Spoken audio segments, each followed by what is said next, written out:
Bonjour! Vidéo-là porte sur l'histoire des femmes dans les arts martiaux. Dans une première partie, j'avais parlé des embûches qu'une femme rencontre lors de son adhésion dans un club d'arts martiaux, comme débutante. Aujourd'hui, je veux parler des femmes importantes dans l'histoire des arts martiaux. Pas nécessairement des championnes, mais des femmes qui ont œuvré à leur développement, ces arts martiaux-là. Parce que sans les premières, les pionnières, on n'aurait pas les deuxièmes, les championnes. Mais avant d'aller plus loin, je vous invite à nous donner un pouce en l'air si vous aimez ce type de vidéo-là ou ce vidéo-là en particulier. N'oubliez pas d'activer les clochettes pour recevoir les notifications. On refait une vidéo par semaine. Partagez ces vidéos-là avec vos amis, vos profs et surtout abonnez-vous à la chaîne Martialement Vôtre, ça va nous aider. Puisqu'on parle des arts martiaux japonais et que ce que nous pratiquons aujourd'hui découle de ce qui se faisait par les samouraïs, je vais faire un très court survol de l'histoire des femmes de cette période du Japon féodal en guise d'introduction. Il faut savoir qu'au Japon féodal, il y a eu des femmes samouraïs très célèbres. Pourtant, même si elles ont été minoritaires, certaines figures féminines extrêmement influentes ont existé à leur époque. Et aussi, c'était loin d'être minimisé par leurs contemporains. Puis ça a été largement inscrit dans les contes, les poèmes ou dans des chroniques. Cet aspect-là, il est trop souvent délaissé par les historiens qu'on dit officiels. Au Japon, les femmes samouraïs étaient appelées sous le générique de Onna Bukaisha. Il y en a une qui s'appelait Tomoe Gozen au 12e siècle.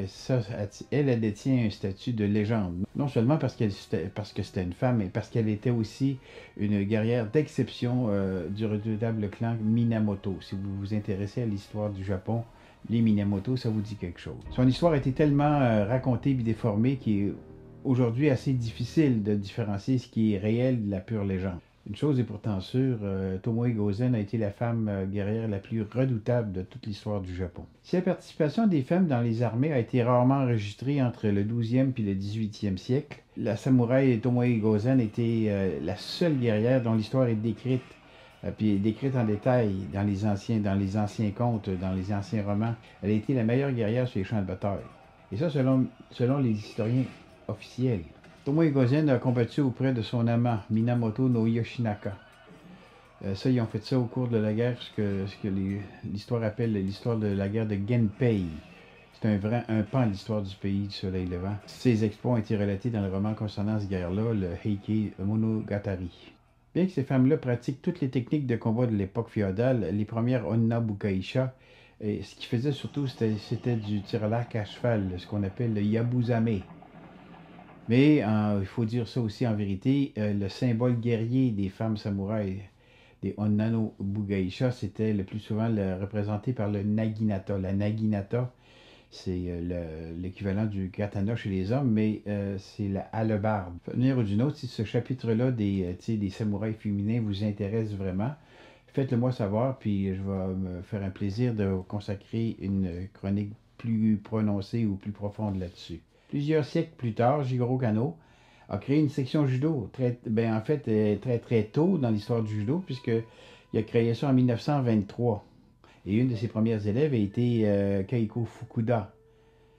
Keiko Fukuda, ça devrait vous dire quelque chose, c'est la fille d'Achinosuke Fukuda, un des profs de Jujutsu de Kano Jigoro. Elle est partie de Tokyo, puis elle est déménagée à Los Angeles dans les années 50. Et cette femme-là a été promue 10e dan par la United States Judo Federation. Et elle est quand même reconnue 9e dan par le très conservateur Kodokan. En Europe, les premières ceintures noires sont apparues vers 1951 avec des femmes comme Janine Levanier. Janine Levanier qui était l'épouse d'un des pionniers du judo français, le grand Lucien Levanier, un des profs de mon ami Antonio Tortolano ici à Mauricie. En dehors de Paris, un peu plus tard, vers 1970, Miwaku Natsune à Brest a laissé sa trace. Tout comme René Monneret à Lyon. C'est sûr que je vais en oublier. Mais il y en avait des femmes qui s'entraînaient très fort parce que très peu d'années après, la France produisait les premières médailles tu sais, au championnat du monde avec des filles comme Jocelyne Triadou, qui était championne du monde, puis des deux vice-championnes, deux médailles d'argent, Marie-Paul Panza et Paulette Fouillet. En Aïkibudo, une des premières femmes d'influence, c'est sans aucun doute Jocelyne Jailloux. Si on revient aux États-Unis, à New York, Rusty Kanogogi, dans l'Est, puis Fukuda, la même Fukuda dans l'Ouest, étaient, moi je dirais ça, des véritables bulldozers pour promouvoir à peu près tous les aspects du judo. Non seulement les aspects techniques, mais aussi les aspects, et surtout, je dirais peut-être, administratifs, pour que simplement là, essayer de rendre officiel le peu de tournois disponibles en véritables tournois internationaux. Parce que ça ne s'est pas fait tout seul, ça. Il ne faut pas oublier que les premiers championnats du monde féminin, ça s'est tenu à New York en 1980, soit 24 ans après les championnats du monde des hommes qui ont eu lieu en 1956. Si on parle des Olympiques, ben les premières apparitions du judo féminin aux Olympiques, c'était en 1992. Et les femmes ont eu accès à ça que 28 ans plus tard. Si on revient à Kano Kogi, ça c'était une juive d'origine, elle a dû vous montrer, là. Elle a dû se déguiser en homme pour participer puis gagner une compétition qui était organisée par le YMCA de New York. Le YMCA, comme la chanson, ça veut dire Young Men Christian Association. Puis elle a dû retourner sa médaille quand ils se sont aperçus que finalement c'était une femme. Elle ne s'est pas découragée. C'est pas découragée. Elle est partie au Japon pour améliorer son style de judo. Et il faut dire aussi que c'était la première femme qui a été admise aux entraînements des hommes. Kano Kogi est considérée comme la personne qui a contribué le plus à l'accès des femmes aux Jeux olympiques. Parce qu'elle avait été une joueuse clé dans l'organisation des championnats du monde de 1980. C'est pas pour rien qu'ils se sont tenus à New York. J'ai fait mes recherches pour varier un peu. Puis en Aïkido, il n'y a pas beaucoup de femmes qui ont eu une influence au niveau mondial, qui a été équivalente à Teru Ikeda, qui enseignait directement au Honbu Dojo de Maître Ueshiba. Puis aussi, ce qu'il faut dire, c'est que j'ai trouvé pas beaucoup de documentation quant à l'apport des femmes, aussi bien en karaté qu'en aïki. Je me suis interrogé pour quelle raison c'était ça, mais en fait, je pense que la multiplication à la fois des styles de karaté puis des tendances d'aïkido, puis aussi au nombre de fédérations ou au nombre d'associations, ça dilue la portée des pionnières. Il est fort probable que j'en oublie, que j'oublie, dis-je, le travail de certaines pionnières, aussi bien en Europe qu'ici au Québec. Je vous demande d'ailleurs de m'en excuser. Mais c'est l'idée de la combativité des femmes que je veux souligner. Mais en ce qui a trait aux femmes haut gradées, en Aiki, par exemple, on peut toujours, on peut retrouver en France des sixièmes dan, des femmes comme Corinne Masson, Irène Lecoq, Sylvia Nolbertier, Micheline Vaillant. En Aikibudo, on peut citer Jocelyne Jaillot, cinquième dan Rinchi. En Amérique, en judo, on peut souligner le travail de Kuniko Takeuchi, 8e dan. C'est un docteur en philosophie. Madame Takeuchi est née à Tokyo, dans la préfecture de Chiba. En 1955, elle a débuté au Kodokan à 16 ans. Et pendant 2 ans, elle a enseigné justement au Kodokan. Après ça, elle est déménagée à Sacramento, en Californie, en 1984. Elle a obtenu son doctorat en philo puis une maîtrise en éducation physique de l'Université de Sacramento. Elle a supervisé puis pendant longtemps le développement des femmes pour l'Union continentale panaméricaine. Ici au Canada, il y a 2 événements que je dois souligner. En 1959, il y a eu le premier tournoi international pour les femmes qui a eu lieu au dojo de M. Atashita à Toronto. Et aussi l'attribution d'une première ceinture noire féminine canadienne, Elaine McCrossan, qui a réussi l'examen de l'Association ontarienne de judo. Je dirais que c'est partiellement vrai parce qu'il faut savoir que au Québec, il y avait une fédération dissidente, un peu qui a été reconnue dissidente par la suite, la Fédération canadienne de judo de Bernard Gauthier. Eux autres avaient promu auparavant une ceinture noire féminine dans la région du Saguenay. De toute façon, si ça vous intéresse, je l'ai expliqué dans la petite histoire du judo au Québec. Ça, c'est une série de dizaines de vidéos que je vous invite à voir sur la chaîne Martialement Vôtre. Un petit peu plus tard, une autre femme, une Canadienne, Lise Roach, a contribué à la naissance des championnats du monde de kata Parce qu'elle, elle a fondé la World Master Judo Association. Elle a géré ça plusieurs années. Ça, c'est une organisation qui a été récupérée par M. Vizeur puis la Fédération internationale de judo qui maintenant organise des tournois de kata. Au Québec, Céline Darvaux, une des premières ceintures noires féminines, elle est devenue par la suite la première arbitre nationale canadienne.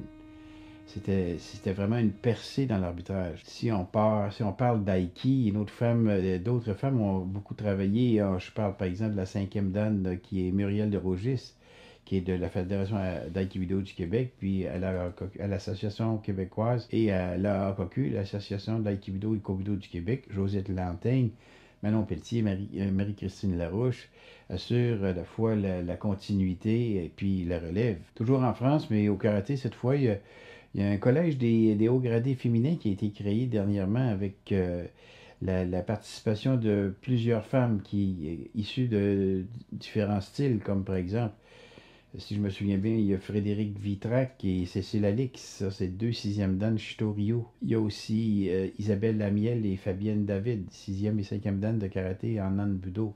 Nanbudo qui est un style qui est fondé par Yoshinao Nanbu. Il y a aussi au Québec à Baie-Comeau, au milieu des années 70, il y avait un des plus gros dojos exclusivement féminins en Amérique. Il s'appelait le Joshidokan, qui a été dirigé par Gisèle Gravel. Gisèle Gravel, qui a été une des premières ceintures noires, puis qui a contribué largement au développement du judo féminin chez nous. À peu près dans les mêmes années, Daniel Hardy s'est retrouvé au Japon en 1973 pour se perfectionner, puis nous revenir avec une précieuse expertise. Le Canada, c'est très vaste. En Ontario, il y a les deux Takahashi, mère et fille, ont contribué. Il y a Tina Takahashi et sa mère qui ont contribué largement au développement du judo en Ontario, tout comme une femme comme Lorraine Méthode dans l'ouest du pays. J'en parle de ces femmes-là dans les vidéos sur l'histoire du judo. Mais il y a un dénominateur commun. Les femmes, à travers les années, ont dû se battre pour que le grade soit reconnu, équivalent à celui des hommes. En effet, pendant plusieurs années, les examens étaient différents. Ils étaient différents pour une raison, parce qu'il n'y avait pas de compétition féminine. Donc, ils ne pouvaient pas atteindre des points en compétition. Ils n'avaient pas de compétition. Fait qu'il y avait des examens beaucoup plus sévères. Même encore aujourd'hui, au Kodokan, les femmes doivent porter une ceinture noire avec une barre blanche. Elles sont appelées non pas Shodan, mais Joshi Shodan ou Joshi Nidan. La barre blanche est obligatoire au Kodokan. Mais il faut dire, lentement mais sûrement, ils ont conquis toutes les sphères, que ce soit l'administration. L'administration, je cite comme exemple André Ruet, qui était présidente de Judo Québec de 1994 à 2000. André Ruet était une présidente majeure dans l'histoire du judo au Canada. Son apport est très, très, très considérable. Après des luttes interminables, les arbitres féminins sont apparus sur la scène provinciale. Puis après ça, au niveau national, on dit que c'est Céline Darvaux qui a été la première de ça, mais ça a été suivi par d'autres femmes. Mais de nos jours, on a maintenant des arbitres internationaux, des arbitres internationales qui sont très, très, très compétentes. Puis je lisais le livre de Nicolas Gill, la seconde édition. Quand on parle des pionniers, il y a juste 2 femmes qui sont mentionnées. Juste 2 femmes qui sont mentionnées dans le livre. C'est tout à fait dommage. Au niveau du coaching à Judo-Canada, Marie-Hélène Chilzom et Nathalie Gosselin ont fait un travail exceptionnel. Ce qu'il faut reconnaître dans ces femmes-là, en plus de leur ténacité et de leur passion, c'est la valeur du chemin parcouru. Ils ne l'ont pas eu facile. C'est ce que j'avais à vous dire sur le judo féminin, deuxième partie. Faites attention à vous. N'oubliez pas de vous abonner, de mettre le pouce, etc. C'est important pour nous, mais surtout, allez pratiquer. Allez pratiquer 2-3 fois par semaine et à la prochaine.